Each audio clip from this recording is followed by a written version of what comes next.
आज हम लोग बातचीत करते हैं हिंदी की क्रिया के बारे में।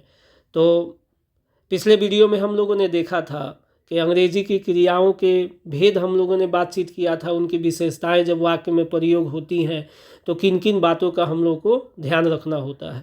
और इस क्रिया में भी उन्हीं सब बातों को हम लोग दोहराएंगे। बस इस वीडियो में जो है हम लोग हिंदी की क्रिया की बातचीत करेंगे, ठीक है ना। तो आज के वीडियो में आप लोग देख पाइएगा कि हिंदी की क्रिया किसे कहते हैं और इसकी पहचान कैसे की जाती है, इसके कितने साधारणतः इसके कितने भेद हो सकते हैं और वो कैसे जो है हिंदी वाक्य में प्रयोग होती है।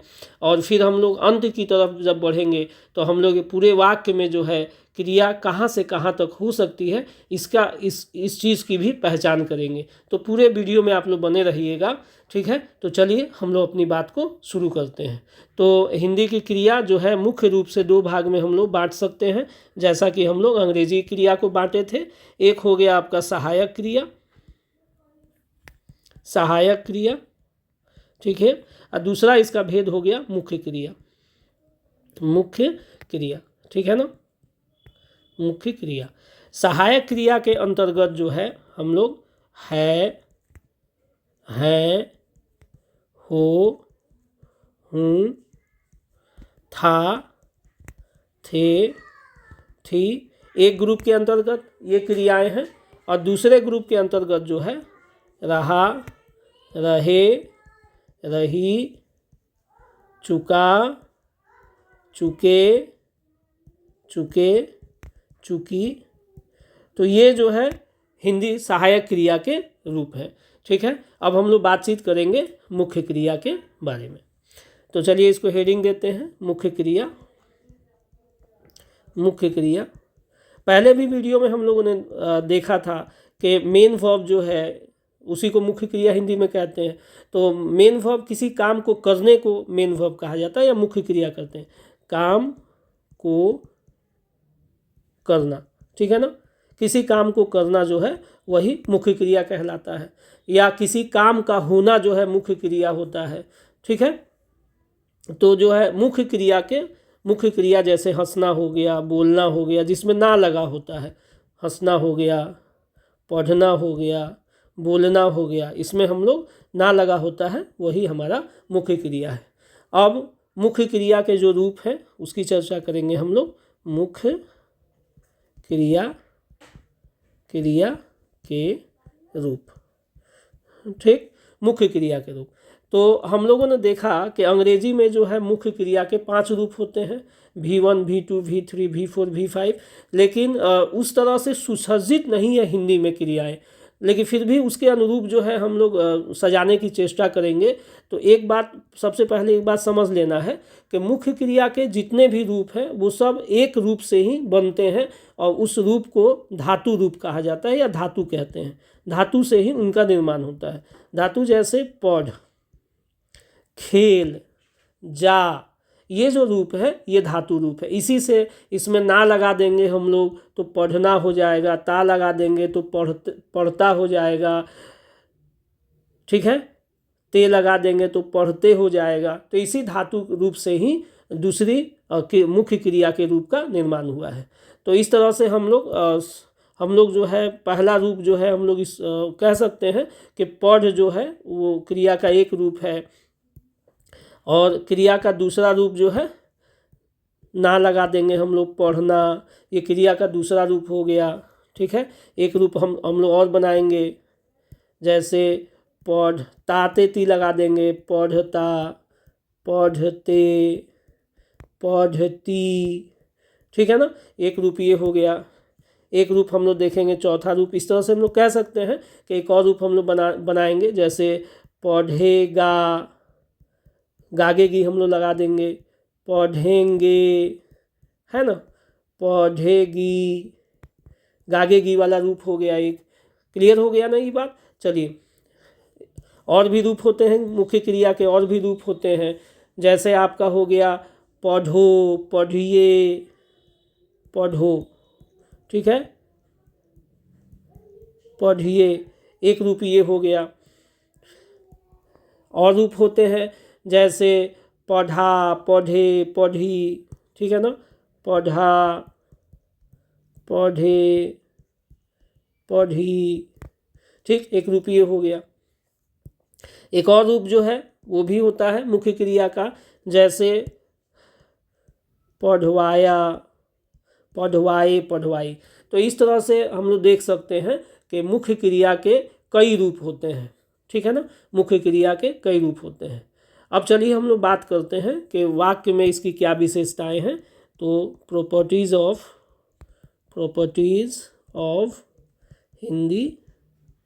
हिंदी वर्ब्स हम लोग बातचीत करेंगे कि हिंदी वर्ब की क्या क्या विशेषताएं हैं हिंदी के वाक्य में। तो सबसे पहला बात आपको याद रखना है कि हिंदी में क्रिया जो है, सहायक क्रिया और मुख्य क्रिया जो है अकेले अकेले प्रयोग की जा सकती है, ठीक है ना। तो सहायक क्रिया या मुख्य क्रिया वाक्य में अकेले प्रयोग की जा सकती है, ठीक है ना। तो सबसे पहली विशेषता हम लोग समझेंगे कि सहायक क्रिया हो या मुख्य क्रिया हो उसको वाक्य में हम लोग प्रयोग कर सकते हैं। लेकिन एक चीज़ और याद रखिएगा कि मुख्य क्रिया का सभी रूप वाक्य में अकेले प्रयोग नहीं हो सकता है, कुछ ही रूप हैं जो प्रयोग हो सकते हैं। जैसे मैं एक छात्र हूँ, मैं एक छात्र हूँ। अब इस वाक्य में जो है क्रिया जो है सिर्फ हूँ है, यानी कि हेल्पिंग वर्ब का या सहायक क्रिया का प्रयोग हुआ है, तो इसमें अकेले आया हुआ है। इसी तरह से एक दूसरा हम लोग उदाहरण देख लें, बच्चे बाजार गए, ठीक। अब यहाँ पे हम लोग देख सकते हैं कि इस वाक्य में गए जो है वो वाक्य का क्रिया है और ये भी अकेला आया है और ये मुख्य क्रिया है यानी कि मेन वर्ब है। तो इस नियम के तहत हम लोगों ने ये देखा रूल नंबर 1 में कि मुख्य क्रिया हो या सहायक क्रिया हो वो वाक्य में अकेले अकेले प्रयोग की जा सकती है, ठीक है। अब दूसरा हम लोग देखेंगे कि वाक्य में जो है सहायक क्रिया और मुख्य क्रिया संयुक्त रूप में भी प्रयोग किया जा सकता है, ठीक है ना। तो संयुक्त रूप में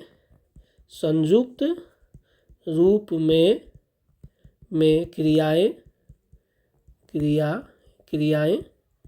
प्रयोग की जा सकती है, प्रयोग की जा सकती है, ठीक है। संयुक्त रूप में भी क्रियाएं प्रयोग की जा सकती है वाक्य में, जैसे हेल्पिंग वर्ब और मेन वर्ब एक साथ प्रयोग हो सकता है। जैसे वह बाजार जा रहा है, ठीक है। अब इस वाक्य में क्रिया जो है जा रहा है ना, जा रहा है, इसमें जा जो है वो मुख्य क्रिया है, मेन वर्ब है, रहा है जो है हेल्पिंग वर्ब है। क्लियर हो गया। इसी तरह से एक दूसरा वाक्य हम लोग देखेंगे, बच्चे घर आ चुके हैं, ठीक, बच्चे घर आ चुके हैं। इस वाक्य में जो है आ चुके हैं ये वर्ब है, इसमें आ जो है वो मुख्य क्रिया का रूप है, आ चुके हैं जो है वो हेल्पिंग वर्ब है। तो इस तरह से जो है वाक्य में संयुक्त रूप में भी क्रियाएं प्रयोग की जाती है। अब हम लोग एक तीसरा नियम समझेंगे कि देखिए इसके पहले वाले वीडियो में हम लोगों ने देखा कि अंग्रेजी में जो है, इंग्लिश में जो है हेल्पिंग वर्ब पहले आता है और मेन वर्ब बाद में आता है। लेकिन हिंदी में क्या नियम है आप लोग देख रहे होंगे कि हिंदी में जो है हेल्पिंग वर्ब जो है, मेन वर्ब जो है या मुख्य क्रिया जो है वो पहले आ रहा है, ठीक है ना, हिंदी में। उसके बाद अंत की तरफ जाते हैं तो हेल्पिंग वर्ब का प्रयोग किया जाता है, यह स्पष्ट है। तो पहले मेन वर्ब आता है हिंदी में, फिर जो है हेल्पिंग वर्ब आता है, सहायक क्रिया आती है। क्लियर हो गया।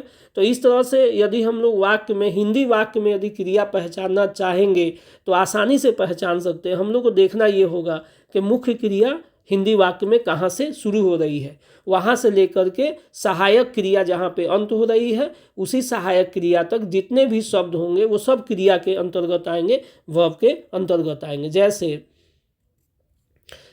जैसे वे लोग जा चुके होंगे,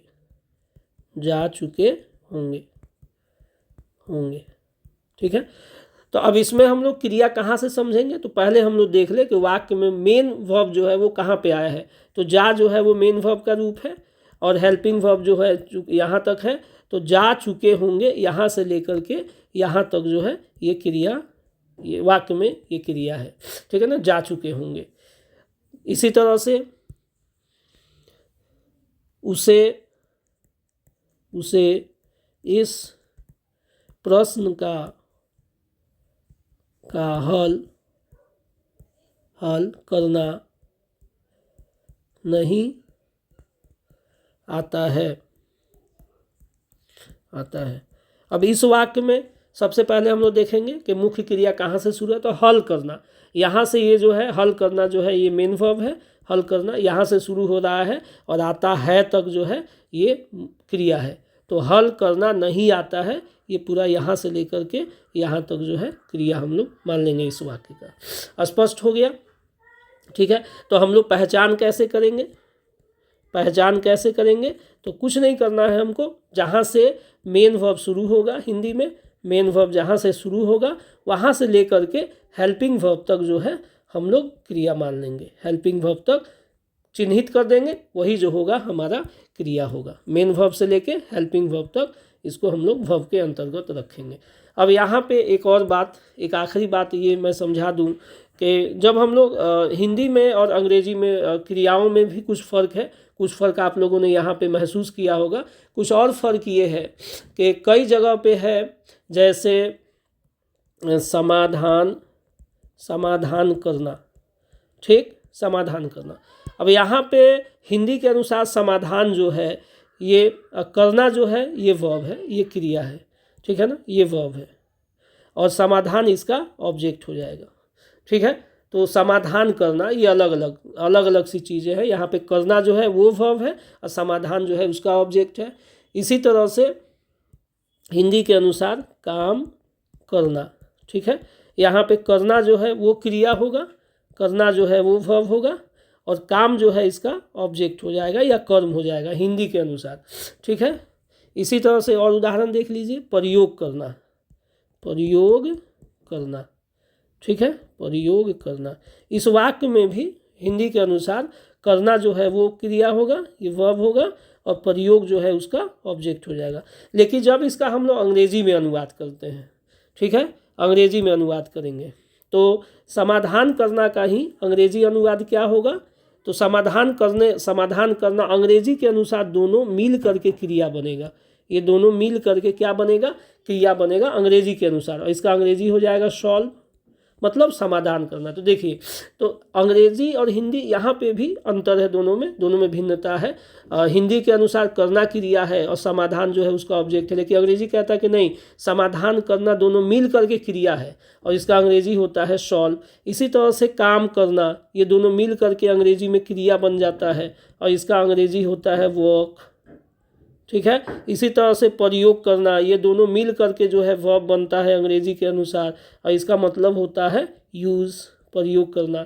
तो इस तरह से कई ऐसी क्रियाएं हैं जो हिंदी में ऑब्जेक्ट और क्रिया यानी कि कर्म और क्रिया का मेल होता है, लेकिन अंग्रेजी में जैसे आते हैं तो दोनों को मिला करके क्रिया ही मान लिया जाता है और उसका अनुवाद एक ही शब्द के द्वारा कर दिया जाता है। स्पष्ट हो गया। तो ये सब जो चीज़ें हैं, ये विशेष जो चीज़ें हैं वो हम लोग जो है अगले वीडियो में हम लोग बातचीत करेंगे, जब हम लोग क्रिया का अनुवाद करना सीखेंगे। तो अगला जो वीडियो होगा वो बहुत इंपॉर्टेंट वीडियो होगा, उसको आप लोग मिस मत कीजिएगा।